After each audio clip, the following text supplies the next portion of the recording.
지금 우리 국민들은 세상에 믿을 게 없는 세상에서 살고 있습니다. 정치권을 믿습니까? 언론을 믿습니까? 법치의 마지막 보루인 사법부를 믿을 수 있습니까? 헌법재판소에 대한 국민적 불신이 그야말로 들끓고 있습니다. 그런 중에도 우리 자유파 국민들의 강력한 투쟁으로 헌법재판소가 조금씩 변해가고 있습니다. 그 변화의 와중에 진짜 재판관이 한 사람 나타났습니다. 헌재가 변하고 있다. 헌재가 흔들리고 있다.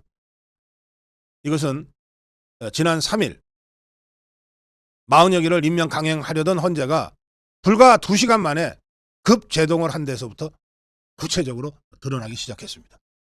이 문제를 문화일보의 허민 대기자가 아주 날카롭게 잘 분석하고 있습니다.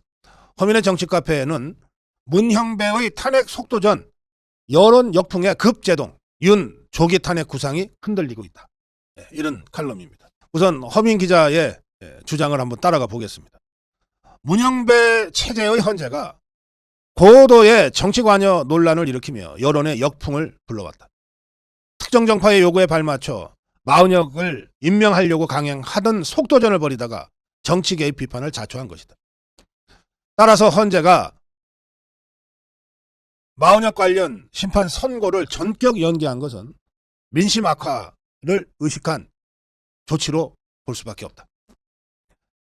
2시간짜리 비상계엄이 가져다준 효과가 있었다. 국민은 헌법, 상권 분립, 자유민주주의, 법치주의에 대해 다시 생각하게 됐다.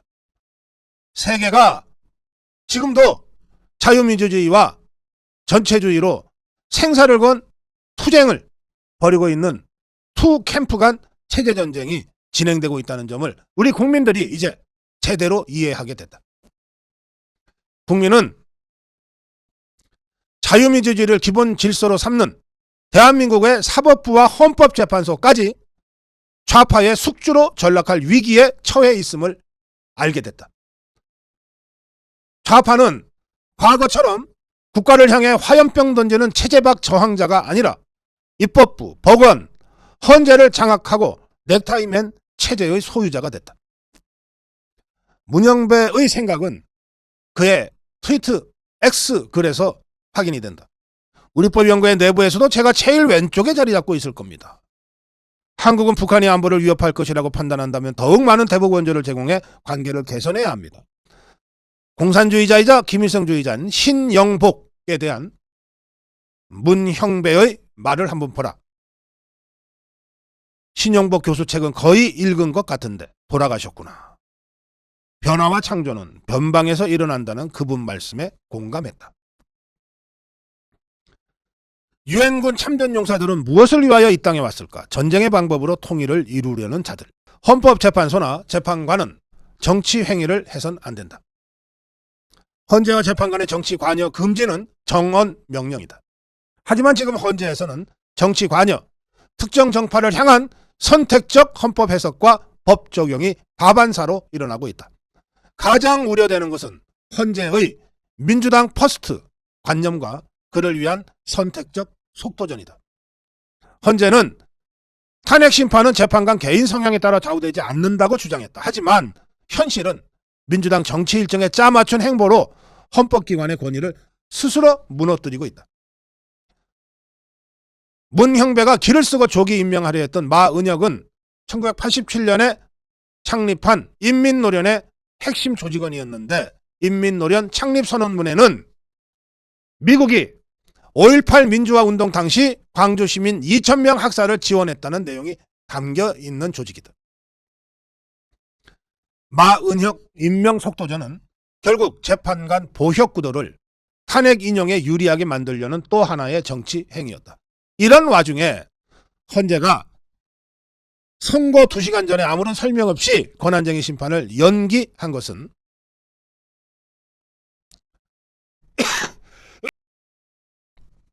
헌재가 강력한 여론의 역풍을 맞고 있다는 증거다. 헌재는 통상 주요 사건 선고 며칠 전에 미리 결정문을 써두는데 그날도 분명히 써뒀을 텐데 그대로 선고하지 못할 정도로 심리가 부실했고 민심이 악화했다는 것을 자인한 것이다.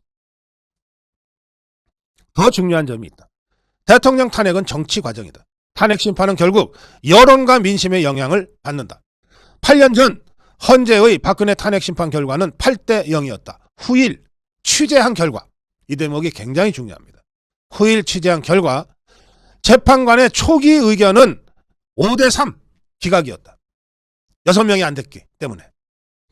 그런데 80%를 넘나드는 탄핵 찬성 여론이 계속 발표되고 연인은 수백만 명을 동원한 촛불의 함성에 질려서 나머지 3명이 현실과 타협했다. 그래서 8대 0 인용이 돼버린 것이다. 윤석열 탄핵 심판과 관련한 재판관들의 초기 판단 또한 5대 3으로 나뉘었다는 정황들이 있다. 그런데 지금 여론의 움직임은 8년 전 박근혜 탄핵 당시와는 확실한 차이를 보인다. 대통령 지지율이 40%를 넘나들고 51, 51을 기록하고 있고 여당 지지율인 민주당을 앞서는 여론조사가 계속 발표되고 있다. 탄핵 기각 의견을 가진 재판관 3명이 의견을 철회할 이유가 없어진 셈이다. 부장판사를 지낸 한 법조인은 탄핵 인용 의견을 가진 재판관들이 기각 판단을 하는 다른 재판관들을 회유할 수 있는 분위기가 아니다.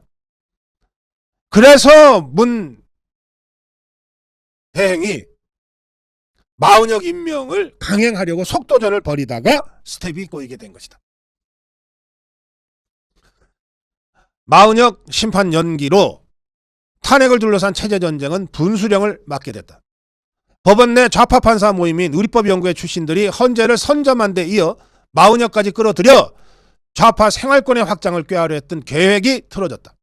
윤석열 조기 탄핵 구상이 흔들리면서 탄핵 전쟁의 양상에도 변화가 생겼다. 대통령 탄핵 심판이 더 이상 일부 재판관들의 정치 행위로 오염돼서는 안 된다. 제가 이 3일날 선고 연기를 보고 헌재가 흔들리기 시작했다 이렇게 논평을 했습니다. 예, 그것이 갖는 정치적 함의를 이 허민태 기자가 잘 분석을 해줬습니다. 자, 여기에 이어서 어제 5차 변론 과정에서 정형식 재판관이 보여준 태도는 헌재에도 진짜 재판관이 나서기 시작했구나 하는 것을 보여주기에 충분했습니다. 처음부터 있지도 않은 말을 꾸며내서 한동훈이를 체포하고 사살하려고 했다고 한동훈이한테 거짓말을 하고 그것 때문에 한동훈이가 펄쩍펄쩍 뛰면서 대통령 탄핵까지 가게 만든 박지원의 똘마니 홍장원. 이자가 수시로 말을 바꾸면서 여기까지 왔는데 이자가 어제 헌재 변론의 증인으로 출석을 했습니다. 이 홍장원에게 정형식 재판관이 질문을 시작했습니다. 정형식 재판관. 자, 홍장원한테 이렇게 얘기했습니다. 검거를 요청했다는 것은 검찰 조사에서도 말 안 한 것 같은데 여인영 방첩사령관이 검거를 요청했습니까? 그러자 홍장원이 위치를 추적해달라는 것 자체가 체포 대상자의 검거를 위한 것이라고 이해했습니다. 이렇게 답변합니다. 그러니까 검거를 요청했다는 말이 없었다는 거예요. 그러자 정형식 재판관이 그렇다면 그렇게 진술을 하면 되지. 위치를 추적해달라고 했다. 그런데 나는 그 말을 체포 대상자의 검거를 위한 것이라고 이해했다. 이렇게 진술을 해야 정확하지. 왜? 검거를 해달라고 여인영이 굳이 말할 필요가 있었겠는가? 이렇게 다시 재차 질문을 합니다. 그러면서 정형식 재판관이 홍장원한테, 이자가 국정원 1차장을 지냈잖아요. 홍장원한테 이렇게 묻습니다. 왜 국정원이 체포를 하러 다니나? 국정원에 체포할 인력이 있나? 그러자 홍장원이 국정원이 수사권이 없으니 체포할 권한이 없습니다. 그러자 정영식 재판관이 그러면 검거가 아니라 검거 지원이라고 적는 게 맞지 않냐. 그러자 홍 장원이 제가 뭐 깊은 생각을 하고 적은 거 아니라 그냥 생각나는 대로 갈겨놓은 거라서 합리적이지 않은 것은 제가 인정하겠습니다. 이제 참네 정말. 그러니까 이자가 거짓말했다는 거가 지가 저 거짓말했습니다라고는 진술 안 했지만 이자가 거짓말했다는 거가 정형식 재판관의 딱 그 압축적이고 핵심적인 질문 몇 번에 걸쳐서 확인이 돼버린 거예요. 또 정형식 재판관은 여인영 방첩사령관이 홍 장원이한테 체포 명단을 다 불러줬다. 그건 이제 홍 장원이가 주장한 데 대해서도 이렇게 얘기했습니다. 방첩사령관은 정보를 민감하게 보존하는 사람인데 그런 얘기를 쉽게 했을까 하는 생각이 든다.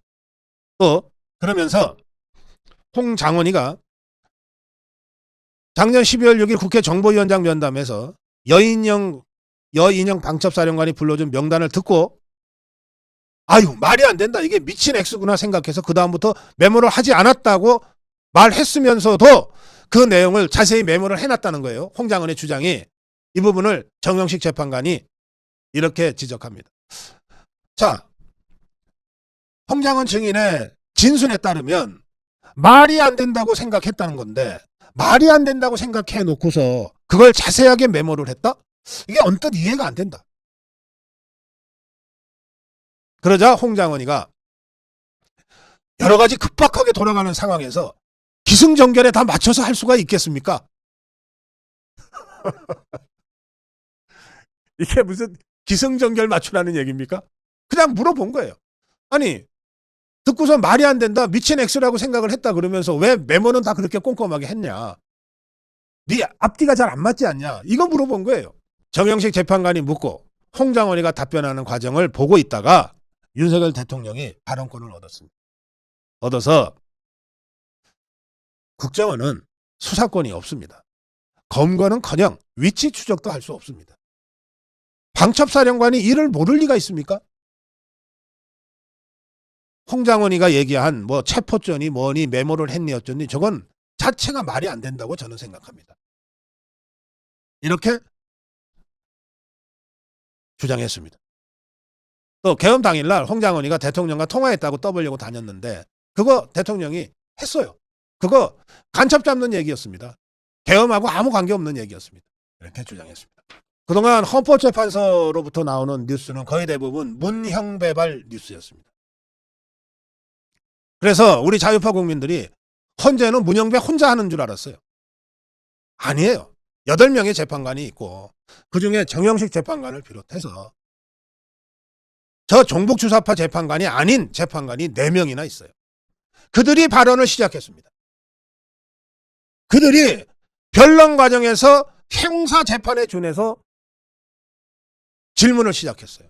사실관계를 하나하나 확인하기 시작했어요. 진짜 재판관이 나타난 겁니다. 2월 3일 선고 연기에 이어 정영식 재판관이 딱 사건에 드립을 움켜쥐고 질문에 나섰어요. 허술하고 허접한 가짜 진술들에 대해서 사실관계 확인을 시작했습니다. 진짜 재판관이 나타났다. 헌재가 변하고 있다. 바로 우리 자유파 국민들의 투쟁의 결과다. 고성국 칼럼이었습니다.